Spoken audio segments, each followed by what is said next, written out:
Hello and welcome. My name is Carol Carter and I'm the founder and Global Minded. We do these sessions every month that Dr. Ryan Ross is leading today for higher education. And we are all about creating a capable, diverse talent pipeline to get more women, people of color, underrepresented populations into the education, economic mobility, and leadership pipeline. We also have an annual event. This year it will be virtual. And the event will start this year with Earth Week and it will go through the middle of June. And the theme this year is called Reboot Resilience: Rebound Remarkable. And every single session will be dealing with how we can come out of the challenges of the last year far better because we went through those challenges than if we had not been exposed to the challenges of the last year. We will also have a student on every single panel, so the student voice will be very strong. And we look forward to you all joining us for that. So welcome to today, and we will be recording this session, so it'll be posted on our YouTube channel so you can share it with your students and other faculty members. But it's my pleasure to introduce to each of you Dr. Ryan Ross and his esteemed panel today. Dr. Ryan Ross is Associate Vice Chancellor for Student Affairs, Equity, and Inclusion for the Colorado Community College System. He is an educator, speaker, and an actualization coach who is committed to access, equity, and the development of leaders. After 14 years of educational work, Dr. Ross transitioned from executive leadership at the Community College of Denver to become regional manager for mobilization for the American Petroleum Institute. There, he was focused on STEM awareness initiatives and involving students. And then for the last several years, he has been at the Community College System for Colorado. So welcome, Ryan, and welcome to all of you amazing panelists as we celebrate. This is March Month of Women, and we've got some tremendous female college presidents and are delighted to have you join us. Great, thank you, Carol. And again, welcome everybody. As you know, this is the Get Comfortable Being Uncomfortable series where we just keep it real and have great conversation. And I am thrilled with our panelists today. So first and foremost, let me say happy Women's Leadership and History Month. Just salute to all women and a special salute to these women who are on our panel today, leaders in education, just doing so much for students, advancing the equity conversation. And we only have an hour, so I'm going to get out of the way. I'm not going to do the formal introductions today because we're going to have our leaders introduce themselves. And so I'll give a quick tee up for each person for them to introduce themselves, but just enjoy. I'm just so excited again to have everybody here. And in the interest of time, I'm going to get going. And we're going to start with the first president who I'll ask to introduce themselves is Dr. Betsy Oudenhoven. Is this the origin story too, or just hello? Oh no, just a quick hello, and then we're gonna jump right in. I knew he was going to start with me. Yeah, my name is Betsy Oudenhoven, and I'm the president of the Community College of Aurora, which is just east of Denver and buried under snow. Dr. Collado. Hi, good afternoon. My name is Shirley Collado, and I serve as the 9th president of Ithaca College in the Great Finger Lakes region of Central New York with our neighbors at Cornell University and Tompkins Cortland Community College. It's a pleasure to be here.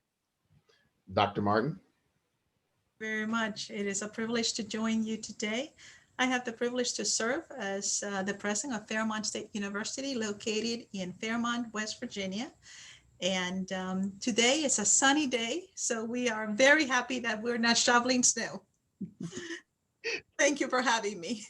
Absolutely. And Dr. Becerra.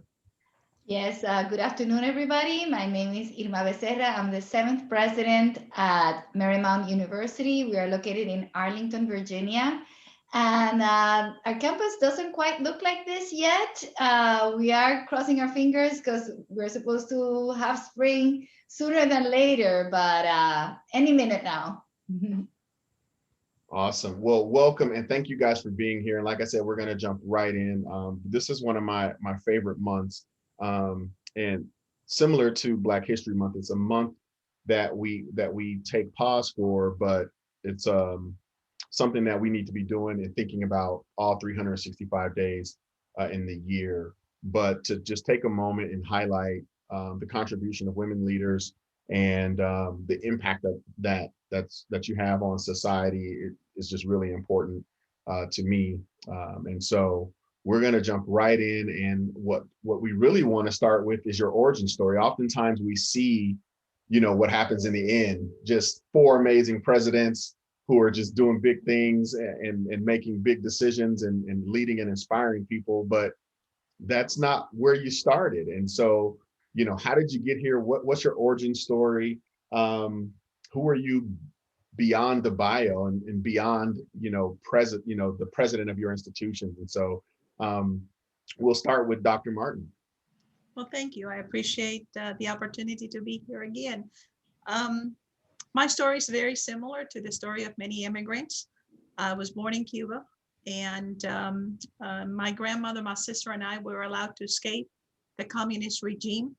She took a leap of faith to give my sister and me freedom, leaving behind all of our family. We were able to go via Spain, where we grew up, and my sister and me, in a convent, waiting for my parents and the rest of the family, my brothers, my grandparents, to leave the island. Regrettably, they were not given permission, and the American consulate in Madrid told us to come to the United States because as American citizens and as minors, we might be able to claim our parents. When we arrived, like many immigrants and like many families today in America, my grandmother worked 2 jobs. I went to school full-time. I worked a full-time job. I didn't speak a word of English. On Sundays, we get up and we go to church, and then we go to clean homes. And it was the money from cleaning those houses that put food on the table. And I can tell you that I remember going hungry, not because we weren't working every single hour that was possible, but because there was just not enough money. And so the second gift that my grandmother gave me was the wings to be able to be transformed by higher education. At a time when the money that I was bringing home was adding to that food on the table, she said to me, Mirta, in America, throughout the world, the pathway to a better life is through education, and you're going to go to college. And it was very difficult. There were no systems, there were no connections, there were no communities. I didn't know how to get to college. I'm the first in my family to go to college. She couldn't guide me. And as immigrants in the United States, she couldn't guide me.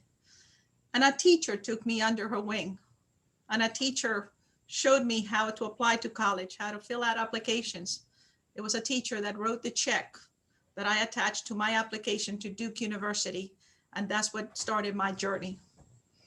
So fast forward, I graduated with my husband at Duke, and we were college sweethearts. We graduated right after we were married right after we graduated, and then went on to his hometown in Richmond, Virginia. And there we started a family.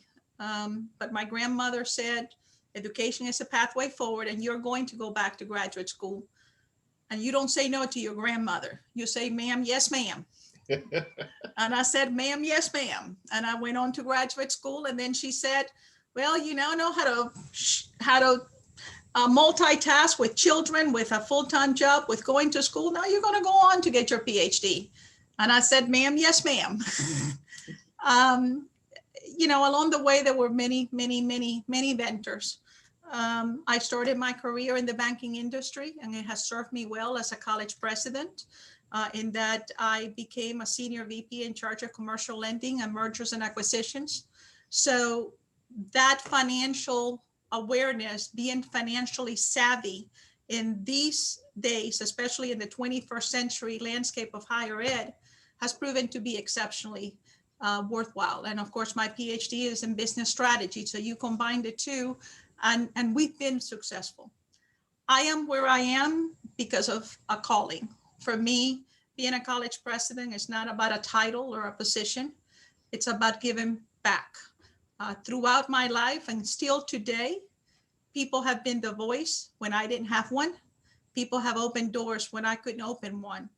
And so for me, it's now my privilege, my duty, my responsibility to be the voice for our students, for those who don't have one, to open the doors for those who cannot open one, so that we are able to enable the next generation of leaders access to their American dream, an American dream that I'm living today, that my children are living today because of education and because of the sacrifices of a woman who gave me freedom and who gave me wings to achieve this pathway through education. Wow, thank you so much for sharing and giving us deeper insight to who you are, Dr. Martin. Dr. Oudenhoven, let's shift to you. Thank you, Ryan. Wow, that was so eloquent. I appreciate hearing your story. Mine's very, very different. I grew up, I was just doing a shout out to Ithaca College. I grew up in upstate New York, and in a very rural, white community. You know, it was interesting when Ryan suggested that we talk about our origin stories. I'm close to retirement, actually, and have, as the white female leader of a very diverse community college, I've spent a lot of time thinking about my identities, and I haven't really reached back to the beginning for a long time, but I have an undergrad in psych and I have a master's in counseling, and I really enjoy sometimes thinking back about why am I wired this way, and how did I get here, and what was the starting point? And you know, for me, a lot of it was about growing up in a very large Catholic family. We had 6 kids. I'm the oldest of the 5 girls. And I'm kind of an atypical community college educator because I'm not first generation. Both of my parents are Cornell grads. And I think because we are, and so education was very important in our house. It wasn't really a matter of, do you want to go to college? We were going to college. We just had to figure out, at one point, 3 of us were in at the same time. We just had to figure out how to make that happen. But like a lot of large families where I grew up, we didn't travel. I had never been west of Buffalo before I graduated from college. And because we're celebrating women this month and we're talking about our origins, I have to talk about my mother, because my mother was a really impressive woman for her time. And I have always valued how much she gave up for us, because she could have had a very different life. She's very smart. In the 40s, she spent some time in Mexico and some kind of a study program. And while my dad, I have an older brother, and my dad, I think he struggled with me as the oldest daughter, as he was trying to figure out, having 5 of us, how that should go. But when and he worried a lot. Like, I would say things like, kind of throughout my life, like, I want to go climb a mountain. And my father was like, oh, I don't know if that's a good idea. Or I want to go run a marathon. My dad was like, oh, I'm not sure that's a good idea. And my mother was just like, go for it. My mother really, I think, to your point, Dr. Martin, about wings, my mother was really the one who said, you know what, if that's what you want to do, you go ahead and do it. And it's not that she didn't worry, but she opened those doors and said, go be who you are. And so I got to be, so for me, it was interesting because I was very much growing up the responsible one. Again, I was one of the oldest. I loved birth order issues. I was kind of an oldest and a second child. And I was very responsible, but I was also the caretaker. I was also the one that was like, kind of had to hold it together and make peace with everybody. And that, I think, stuck with me my entire life. I found myself always I came out of student affairs into this job. I was in student affairs my entire professional life. I'm 42 years in now. And I think how I am wired for this work and what got me here was very much about where I started.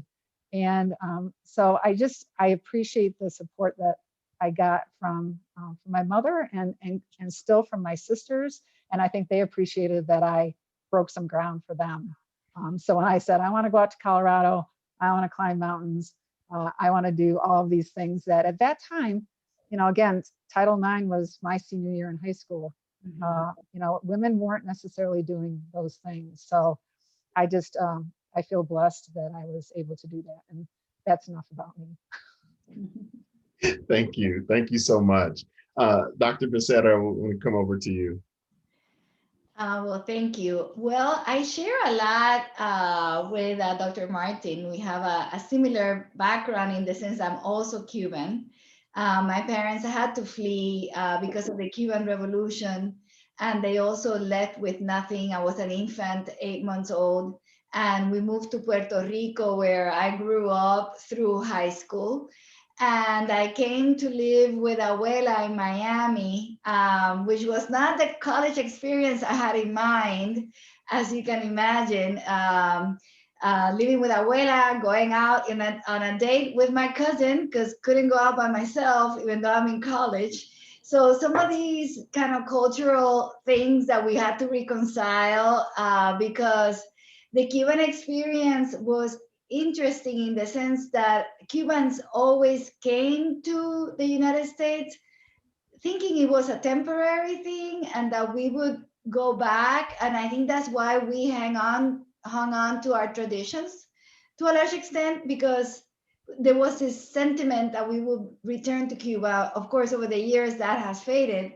But I also learned from my grandmother, one thing that has stayed with me and why I'm passionate about education is no matter what happens, no one can ever take away your education. And that is really symptomatic of us, our families losing everything, having to come to the United States, a new country, new language with nothing. And I share that experience with my kids a lot because they have not experienced what was it like to come to a new country and nothing. And I really would like them to realize how difficult it must have been. Basically, I went through engineering school at the University of Miami, where I got my bachelor's and my master's. As you may imagine, I was often the only woman in my classes. I went to work at Florida Power and Light when I graduated and finished actually my master's part-time while I was already working. Later on, I had an experience as a corporate instructor at Florida Power and Light, and I fell in love with adult education, which prompted me to come back to school to get my doctorate. At this time, I had 2 kids. I had a 6-month-old Nicole and a 2-year-old Anthony. So going to school through a PhD in engineering with 2 babies. I don't know what was harder, the PhD in engineering or these 2 kids that were 16 months apart. And it was in a way like twins. But with the support of my mother, helped me a lot during that time so I could continue studying, and my family. I was able to get my doctorate. I didn't get the job I wanted right away. So I actually wanted to be a professor, but I actually took a detour and worked at the University of Florida for a center, a NASA-funded Center for Commercialization of Technology developed as part of this spaceflight mission, which was actually ended up being pretty interesting and helped me build a network that later on would fund my research. And later on, I would get hired as an assistant professor at FIU at the College of Business. I actually, the next 12 years would be, of course, working through my tenure and my full professorship. My research in knowledge management, I funded a lab. All in all, about 63 students that I mentored in my research lab.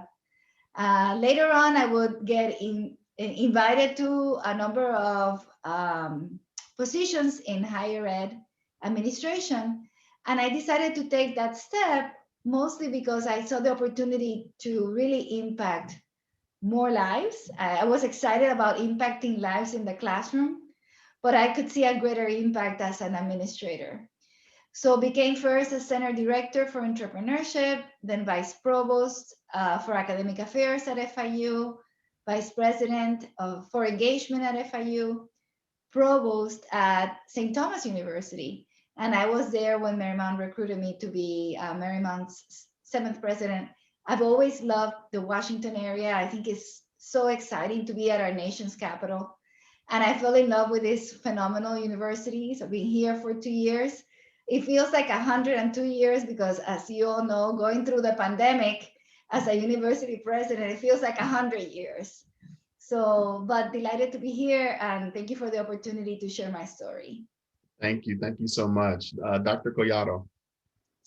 Thank you. Thank you all. So wonderful, Carol and Ryan. Thank you for allowing this space. And I feel really honored to be in this circle of sister presidents.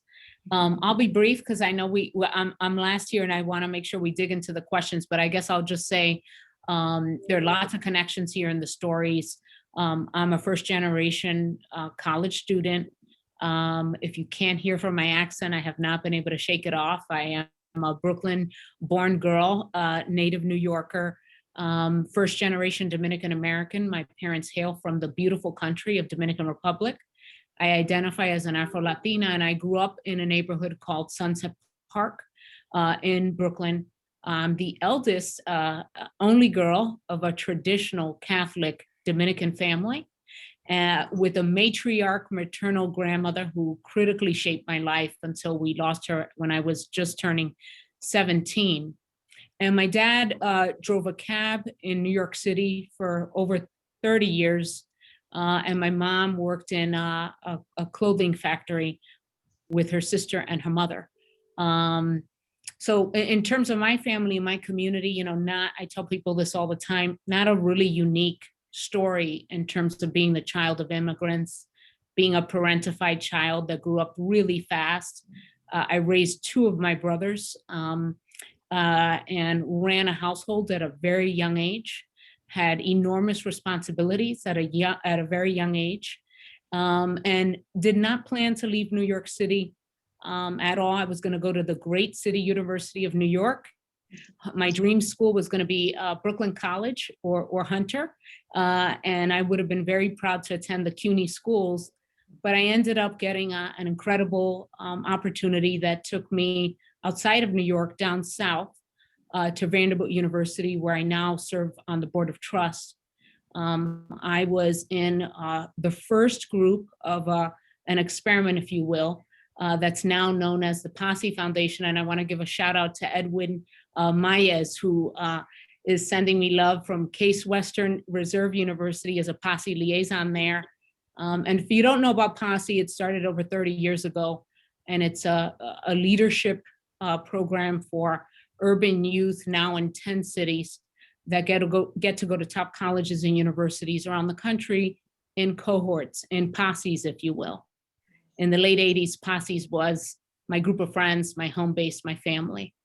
And I left the New York City Port Authority on a Greyhound bus with 4 other kids and our 5 moms back in, dating myself a little bit here, in the late 80s, when Posse started at Vanderbilt University, was the first school to ever do it. And the reason I share this story, because it's an origin story that has stayed with me, not just being a Posse scholar, but essentially my career around college access and student success is really about this bus ride. I got on a bus that went 26 hours down south with our 5 moms, 5 kids, down to Vanderbilt University. No college tour, no internet, no email, no cell phones at this time, right? Dating myself a little bit too there. And went sight unseen. I had never been further south than the nation's capital. I did not know what was on the other side. And I got a full leadership merit scholarship to go to this university that I knew nothing about. And so my whole career has been about that ride. Who gets on the bus in the first place? Who's supporting you along the way? And when you get there, is that community the kind of community that's going to allow you to flourish and thrive with all of your assets, with all of your gifts? And so fast forward, I had the incredible gift of running and growing the Posse Foundation early in my career as executive vice president.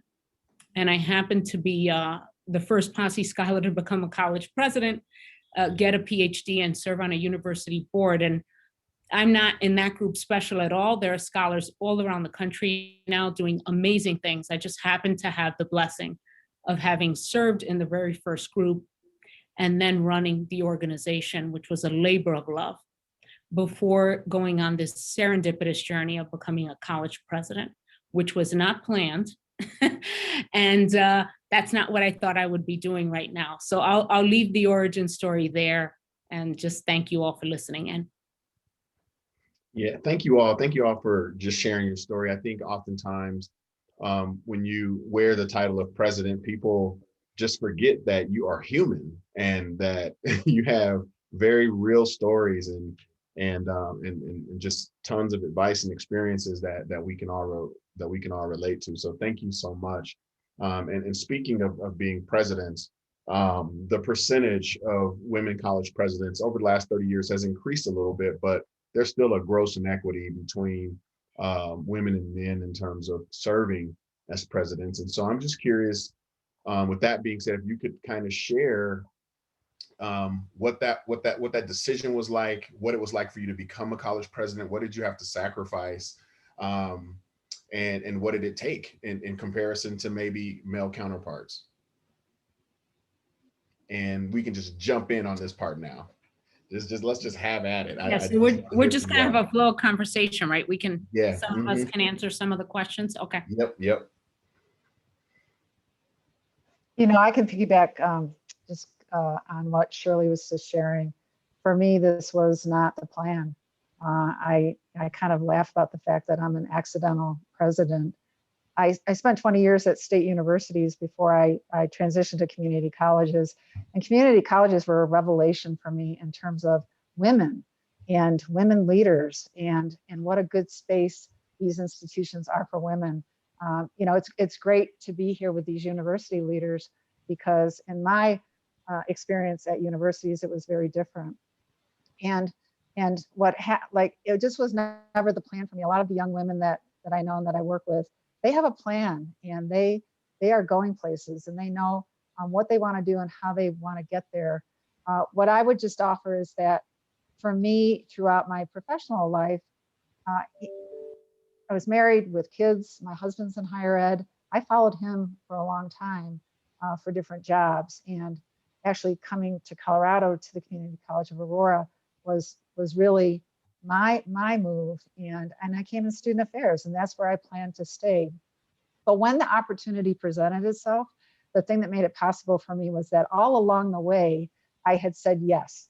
When opportunities came up, even if they were scary, like I'm an introvert. I never loved public speaking. It always terrified me. But as I continued to move in different positions and different opportunities came up to provide leadership, to take on responsibility, to be the voice, I said yes. And because I did, when the time came and the opportunity presented itself, I felt ready. The sacrifice was time. And I can talk about that in some later questions too, but the sacrifice was time. You know, we get told we can do it all. There's only so many hours in the day. And so choices that I made along the way, I think the sacrifice was to my family at times, to my husband and children. I didn't go back for my doctorate until I was in my 40s because I forgot how to juggle it all. And I'll just close with this part was saying that when I did go back and I did have to juggle it all, boy, I'll tell you, I had a much greater appreciation for my students and what they do and all the balls they keep in the air and how hard that is. So let me turn it over to one of my colleagues. Yeah, others, what sacrifices, thoughts, what are you guys thinking? Well, like I like Dr. Collado, Dr. Oudenhoven, also did not plan to be a university president. I was so delighted to be a college professor and a researcher. I had the opportunity to research my area of research, knowledge management with NASA. And I thought that it was such an amazing experience and that I offered also to the students that worked with me on the different projects with NASA. It was extraordinary. I was having a great time. And then after I became a full professor, I applied to MIT Center for Information Systems Research to go there as a Sloan Scholar. And I was having this much fun doing big data research. And I was like, how fun to be here at one of the premier centers for research. And then my dean called me and she said, the dean of the College of Business, she said, I'm having trouble with this Center for Entrepreneurship is floundering. It's in the red. I need someone that can turn it around. And I was like, wait, I'm in heaven right now. I'm doing this fun research in big data. I'm getting published in Sloan Management Review. So I went back to FIU, and that was my first turnaround. And I'm going to call that an academic turnaround, putting that center back in the black. And I enjoyed doing that. And then the provost at FIU said, well, we're really having a real hard time with getting students at FIU to graduate in 6 years. And so I need you to help me innovate what's needed to get students to graduation. And so another turnaround in terms of graduation rates at FIU, and then turning around projects where FIU was making an impact in the community, then continuing that type of work at St. Thomas, and later on here at Marymount again. In each of these cases, I was just enthusiastic about helping my university, helping students in an area that it was needed, and saying yes, like Dr. Oudenhoven said, opportunities that come in front of you, and challenging opportunities. Some of them, like you go, well, should I do this or not? But why not? Let me help my community. Let me help my university. Let me help our students. And that has been something kind of accidental, but that I'm really, truly enjoying this journey. Very cool. So I'm hearing saying yes, being a problem solver, just kind of stepping up to the plate. Any other thoughts on this question? Well, I'll just very briefly, I think sacrifices are sacrifices that we all share as women leaders. It's in addition to being seen as the leader of an enterprise, of an academic enterprise, we're also mothers, we're also wives, we're also sisters. And so we have all of these responsibilities across the board that don't cease. For me personally, the sacrifices were one of time, of timing, because I was raising a very young family, like Dr. Becerra was saying. I had a full-time job, was going to school to get my PhD. I actually can beat all of you because I went into labor in my first exam in my first PhD class.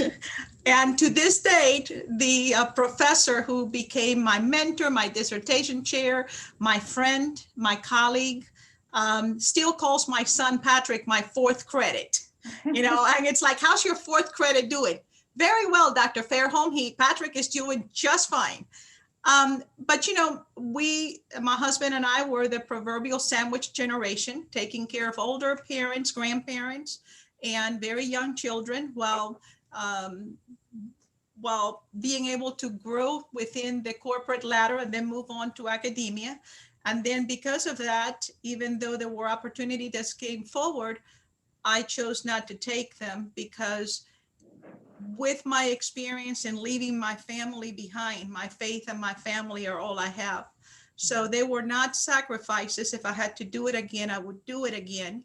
But that delayed my entry into the leadership role. And then when that opportunity came, the sacrifices have been that my husband and I have had a long distance marriage, because he stayed behind to look after the children who were in college. They were already outside of the home. They were not high school, but we made the decision and I went off to lead an institution, and I'm still in that weekend marriage. He has been able to put his business up for sale, and it has sold. So now we should be getting back together, but it's been a 7-year journey. I will tell you that I have told individuals that God knows what he does, because I work often a 22-hour day, 7 days a week, but I don't have to worry about getting up to serving supper or breakfast or going for a walk, because he's not here. And when he comes during the weekend, pre-pandemic, the responsibilities, as for many of us, were socially driven, were the athletic events, were the community engagements, that because I want to be part in the community in which I live. That's otherwise, that's what for me it's all about. But I didn't have to worry about him saying, why are you still at the computer when it's 11:30 at night and you've been sitting there since 4 a.m. in the morning? So it's a balancing, and things happen for a reason. And I do believe that God knows best. Thank you. Thank you so much for sharing. Just, and so you guys have all accomplished so much, but I mean, if you had the magic wand before and you could give yourself some of the sage advice that you now know, what do you wish that you knew sooner to maybe achieve some things faster or achieve some things differently? Well, let's try that. I think as a academic Latina, I really never thought that the presidency was something within my reach. And it's something that I actually maybe not even 10 years ago, that some people that I knew pointed it out to me. They said, you have the leadership qualities that you could aspire to be a university president. And I said, what? It's something I had never thought about. And I think, and I'm talking to our audience because there may be many in the audience that have not thought about themselves in that way. And I think it's, I always give people that ask me for advice, number one, prepare yourself for the possibilities. And that's something that I've been doing since my grandmother instilled that in me since I was young. I think the better prepared that you are, of course, the wider the set of opportunities that present themselves to you. But I think that take the steps. I also tell people resist the temptation of taking a big leap and taking a job that you haven't taken the intermediate steps so that you can be successful when you do that.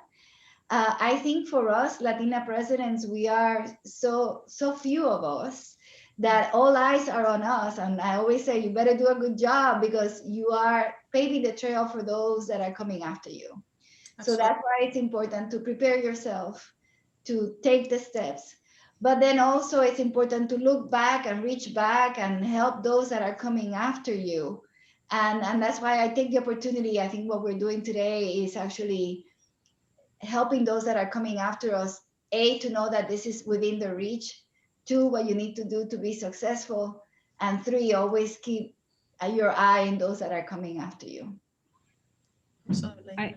I don't know if this is a sage advice that I would give myself, because I just think it's consistent, but building off of what President Becerra just said, it's I think more and more when we look at the future of higher ed,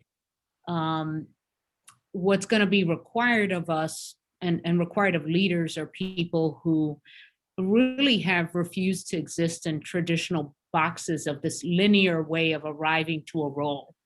And I think this is especially true for women. And President Oudenhoven said this about thinking about, the community college sector. And I really look for, I've had the wonderful opportunity, I mentioned the Posse Foundation, but I've been at private liberal arts colleges, a public regional university. One of my greatest mentors came from a community college and then went to a 4-year institution and understands the values of both. And so for women, especially listening, and I would say, you're going to be told, yes, you need to be prepared, like Dr. Becerra said, but there are people who will say, well, you can't go from this to this, or don't think about going from here to here. You got to do this first and then this first, and you can only be at that kind of institution. If you're in student affairs, you don't do academic affairs work. If you're a finance officer, you don't get to do fundraising. And I really resist that. I think that there are multiple pathways for the right institution, the right board, the right set of values. That's really important. And that you can actually resist those things and do some very interesting things. There will be a select group of schools and people who will see that in you but actually those are the places that you should gravitate towards. And the last piece is, really for me, we tell students this all the time, and I especially feel this way as an Afro-Latina who's first in her family to go to college. We should not have to check our identities at the door. I feel wonderful about getting up every day and being my fullest self in this job. And one of the myths that I had in my mind was that if you end up being the CEO or the president, somehow you lose parts of yourself on that journey, or somehow you can't be close to students. And I just flat out refused to lean into both of those things and thought, you know what, I want to be with students. Absolutely. That's what I get up for every day. I should not let that go away as I become an EVP, an executive vice chancellor, a dean, a president. And the other piece is boards and places should know exactly what they're getting when they're hiring you. We negotiate our identities all the time.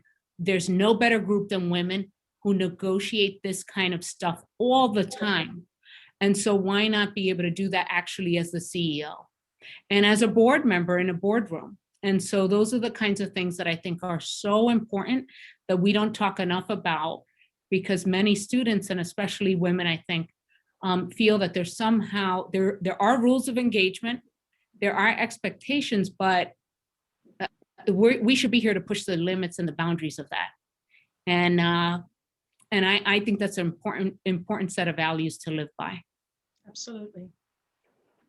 Thank you for sharing that. And you just said something that you said, pushing the limits and pushing the boundaries. And it makes me think about the state of higher education right now. I mean, as you're all aware, I mean, we're in the middle of two pandemics. We've got COVID-19, we've got social justice unrest, we've got inequity, and we've got the experiences of many folks who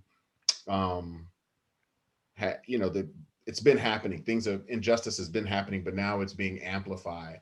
And I think higher education kind of sits right in the middle of that. And so my question is what do we need to be thinking about and for the future of higher education? What are some of the more provocative changes that you think we need to be thinking about, things that we should be having? Where do we disrupt the system and get out of our own way to really ensure that higher education is somewhere where people can go and thrive and achieve their goals? What advice or what should we be thinking about? Well, I'd like to follow up on Dr. Collado's statement about your own identity. I think higher education needs to find its own identity. We need to learn to color outside of the box. We need to understand that our role is to educate the next generation of leaders, and therefore we have to be student-centric. There's no if, buts, or ands about it. Students, like Dr. Collado, I wake up in the morning thinking about students. I think about students during the day, and I think about students at night. It doesn't mean I'm not thinking about faculty and staff, because they enable our students to become their best selves. But we have to be thinking about students. We need to be thinking about their needs and their wants. In in 5-6 years, the minority is going to become the majority, but yet they're not going to college at the rate of their Caucasian counterparts. How do we attract them? What do we need to do to put a hook in their heart to tell them that there is success through higher education? The success that we see here by being first generation college students, by being immigrants, by being women of color. How do we put that into their minds? I think it's important that we have that conversation. I think, to quote Gandhi, we need to be the change that we want to see in the world. And higher education as an enterprise is a very, it's laden with rights. And I'm not suggesting that we forego our history, but we need to evolve. The world is evolving around us, and we need to evolve in the world so that we can be the leaders to the leaders that we are educating. If we do not do that, then there will be a void of leadership, and it will be our fault. And I can assure you that for me and my colleagues, and I know these ladies here, while I just met them, I know already their heart, we do not intend to fail. We will do everything in our power to ensure that those institutions that we lead, those people with whom we speak, understand our passion to pass it forward and understand the need for higher education to evolve to meet the needs of the 21st century leader. Yeah, I want to piggyback on President Martin, talking a little bit about the future of higher education. And for years, we've been hearing futurists talk about the fact that the universities as we know them would disappear and students would all learn online, and that's it. And that's the end of higher ed. And one big aha moment for me throughout this pandemic is after we pivoted to remote education because we were forced to back last March, about 45 days later, we asked our students, student-centered, how did we do? And their answer was, well, you know, you're trying to keep us safe, but we don't like learning online or remote. It's not doing it for me. Marymount's demographics is we're a very diverse institution. We're now Hispanic serving, so 25% Hispanic, 13% Black, 20% international. So it's very diverse. And our students shared with us that they did not learn best in this remote type of education, that there were too many distractions at home, that the internet itself is a distraction, and that they were performing poorly. And because we listened to the students, we decided, and I told my faculty, we got to come back to the classroom last fall. And at first, people and the staff, oh no, how are we going to do this? I said, well, don't worry, we'll figure it out. And we figured out how to bring our students back. Everybody wears a mask at all times. Socially distanced. We managed an entire fall with very limited access to testing with only 2% positive COVID rate. And this spring, we've continued, we retested everybody before we started. We're doing surveillance testing. And we haven't had COVID cases on campus for the last 28 days, not even one. And our athletes are playing. So what did we do? We listened to our students. They told us this is how we learn best, by being immersed on campus and the campus experience. And we did what we needed to do to come back. So I think that the big lesson learned here is, like President Martin said, we have to, and President Collado, I think everybody's been saying the same thing. We're student-centered. We need to be, as president, student-focused, and we need to be committed to the graduation of our students. Every student that starts at each one of our universities needs to walk across that proverbial stage with a degree. Yeah. And we need to do everything possible. Of course, they need to do everything possible to graduate. That has to be the sole focus.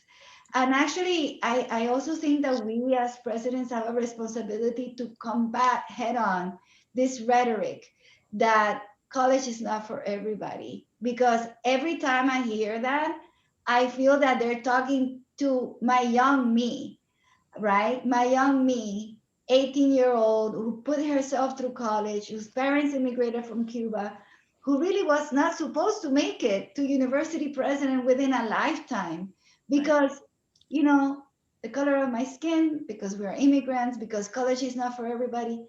And it took my grandmother to instill in me that no one can ever take away your education for me to persist to where we are today. So I think you see here an example for university presidents that didn't buy the college is not for everybody. And we have persisted, and we are here telling that story. Hey, Ryan, could I just add quickly? Please do. Just a couple of thoughts that my colleagues triggered for me. You know, one is that I think higher education has to value every sector of higher education and get away from this hierarchy of value. We all have value in who we serve and in what we do. You know, community colleges, we're not the end game ever for our students. We're preparing them for work. We're preparing them for transfer. We're teaching them English. We're helping them get their high school diplomas. We're not the end game, you know, but we're an important part of the path. And I think for all of us, certainly in the work that we're doing, we have to center equity because we know that the impact of this last year has had disparate impact on students of color, on first generation students, on low income students, on our immigrants and refugees. And we have to, one of the things that we're looking at is that we have to invite them back. We miss them and they miss us, and they are not thriving in an online environment. We are not an online college. Exactly. And yet we have to learn the lessons of this last year and do some things differently. We've been so time and place bound. We have working students. We have students who are parents, and yet we expect them to get to campus at 5 or 6 o'clock at night to access services. So, we can provide services to our students remotely at all different times, of the day and week. We just have to think about how can we be more student-centered in what we do as we try to continue to close those gaps. I do think we will look different, but as we all struggle to recover from this, I do think our valuing of the role that we all play is critically important. Agreed. Thank you. I just have a follow-up question as it relates to things that we need to do differently in higher education. So there's a lot of educators watching right now. I think there's like 145 right now. One of the things that many folks on campuses across the country are having conversations about are policies and procedures. And we see so many times that sometimes well-intentioned, maybe sometimes not, but policies and procedures are barriers to the student experience. And so I'm just curious what advice you might have for these folks who are working with their presidents, working with other committees on, just getting rid of or changing or addressing some of these policies and procedures that are really making higher education, in my opinion, ineffective a lot of times. I think this goes back to, that's such a great question, Ryan. And I think it goes back to essentially, are we really about serving a public mission, whether you're private or public, large, small, doesn't matter. And what it really means to activate student-centered work. And I would just say to folks in the audience and to our colleagues here, if just think about it for a moment, we have just endured a year of a global pandemic, of the rise of white supremacy being so clear in ways that perhaps people haven't been cleared about before, and other people are frankly very tired about, that we're just now noticing as a country. The sense of urgency around climate change that no one could deny. And looking at the incredible activism that's come from young people all around the country. The list goes on. A national election that has been so historic and our country's divided. And so if we can't figure out a good excuse right now as a sector to say, we don't have any more time, we don't need any more proof, everything has been exposed. We knew that the demographics of our nation, this didn't happen overnight. This is happening and activated for over a decade.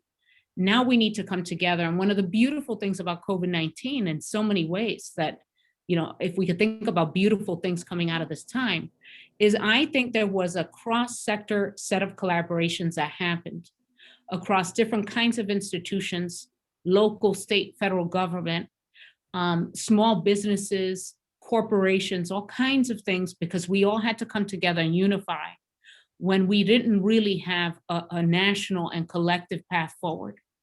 And so in so many ways, if you can't do it by yourself, you got to figure out how to do it in the company of other people. And, I mentioned I'm in a college town, right? Lots of college towns in America have barely made it through this time. We've all been impacted. I happen to be at a town with a land-grant Ivy League institution that's amazing, a community college as part of the SUNY system in the great state of New York. And then there's Ithaca College, a private comprehensive college. 3 very different institutions, but 3 very different institutions that work together and are very proud to serve this region and our country and globe. And so I guess I would say, around policies and procedures, we don't really, there shouldn't be any other excuses right now. And so if we're going to be student-centered, and I think Betsy just mentioned an example, right? If we look at something as simple as course schedules, or when students can access things. This is a time where we've proven overnight that as a sector, we can change and we could do things in very different ways than we have in the past. So I say we embrace that, we completely lean into that and take full advantage and say, if we're going to do right by students, let's do it now, let's do it together. And let's not do this laundry ranked list of who's got all the money, who's the best school, who's most important. It's about the students. And I think that's what's really going to be called to question in the crisis that we're still going through and enduring. So many institutions have to reframe their financial model. So many institutions are really seeing the most honest versions of who they are. And we're really having to make tough decisions about where we put our money, resources, and people. And if we're going to put it in the students, then I think it's going to take a sea change in higher ed that actually, if we do right and stay close to what students need, I actually think we could come to the other side of this stronger, better, and really unapologetic about the important public mission that higher education absolutely should be serving. And I feel very, very passionate about this now. And I think for those of us who are going to be brave about it, it's going to be tough. But why not if we're really here for students and trying to do our very best? Thank you. Thank you so much. And, you know, the worst part about this hour every month is the last 3 minutes, because you're like, oh no, now I just want to just dig in and go further. And so I just, you know, Dr. Martin, Dr. Becerra, Dr. Oudenhoven, Dr. Collado, I just want to say thank you for spending some time with us and just peeling back the onion a little bit on leadership, on your experiences, on some of the things that we're experiencing in higher education and we need to think about. You know, there are no words to express the appreciation for what these kinds of conversations do for our colleagues all across the country. So I want to say thank you very much for your time and sharing with us. And we just got a couple minutes left. And so I just wanted to each of you very quickly, if you just had one small piece of advice for aspiring presidents out there, you know, what should we be doing? What should we be thinking about as we look at a journey to the presidency in maybe 30 seconds or less? And I'll just kind of call us around so we can get through. We'll start with Dr. Martin. If you can dream it, you can become it. Let your passion be your guide. That's my advice. There it is, Dr. Becerra. I just say, stay focused on what's best for our students. That's my guiding light every day. And I think that we've heard it from all the presidents here. And know that what makes this country great is this fabric of universities that Dr. Collado said, each one different, but each one willing to meet students where they are. We need to protect higher ed. The great equalizer, it's what allowed us to be where we are, and is what will continue to bootstrap future newcomers to this country, as well as people who have been here, Americans for many, many generations. Thank you. Dr. Oudenhoven. Yeah, I would just say, you know, be true to who you are, be your authentic self. There's lots of different ways to get to these jobs. There's lots of different ways to do these jobs. And more, I think, particularly for women, the door is open for us to make a contribution and still be fully who we are. Amen. Dr. Collado, sorry. No, that's okay. My parents would be so happy, Ryan, that you tried to say my name so well during this webinar. No, but in all seriousness, don't be afraid to reimagine your path, and don't be afraid to ask for mentors. If you see an amazing woman doing interesting things that you believe in, ask her to share her story with you. And secondly, ask her how you can help.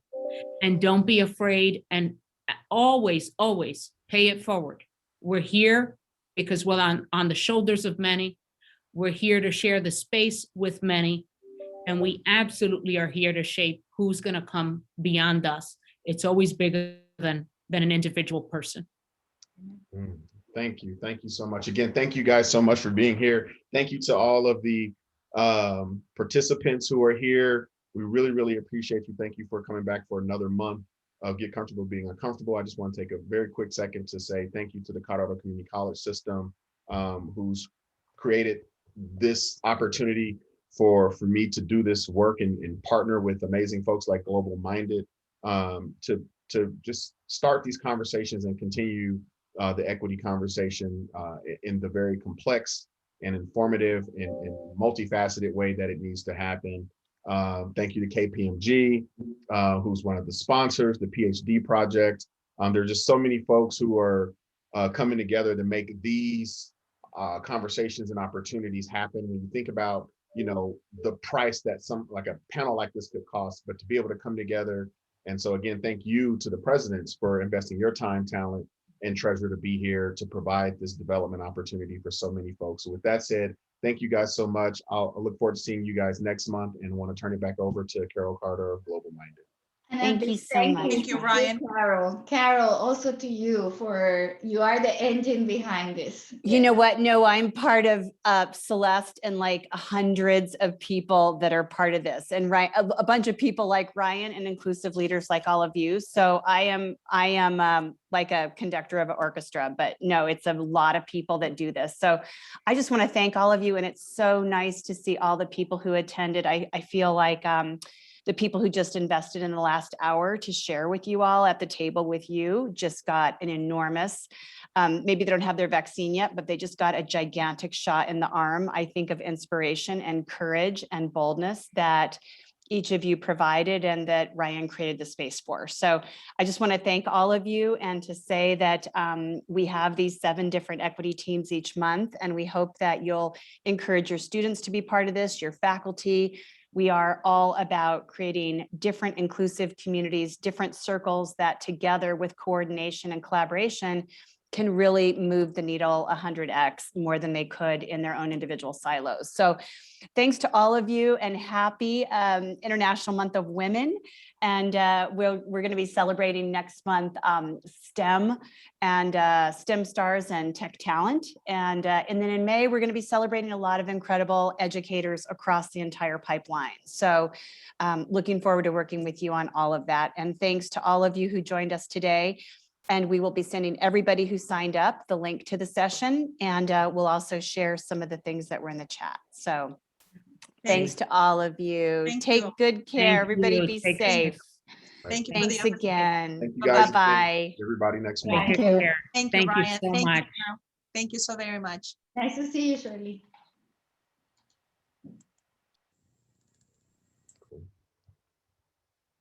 Ryan, thank you so much. Mhm. I know there's still a couple people in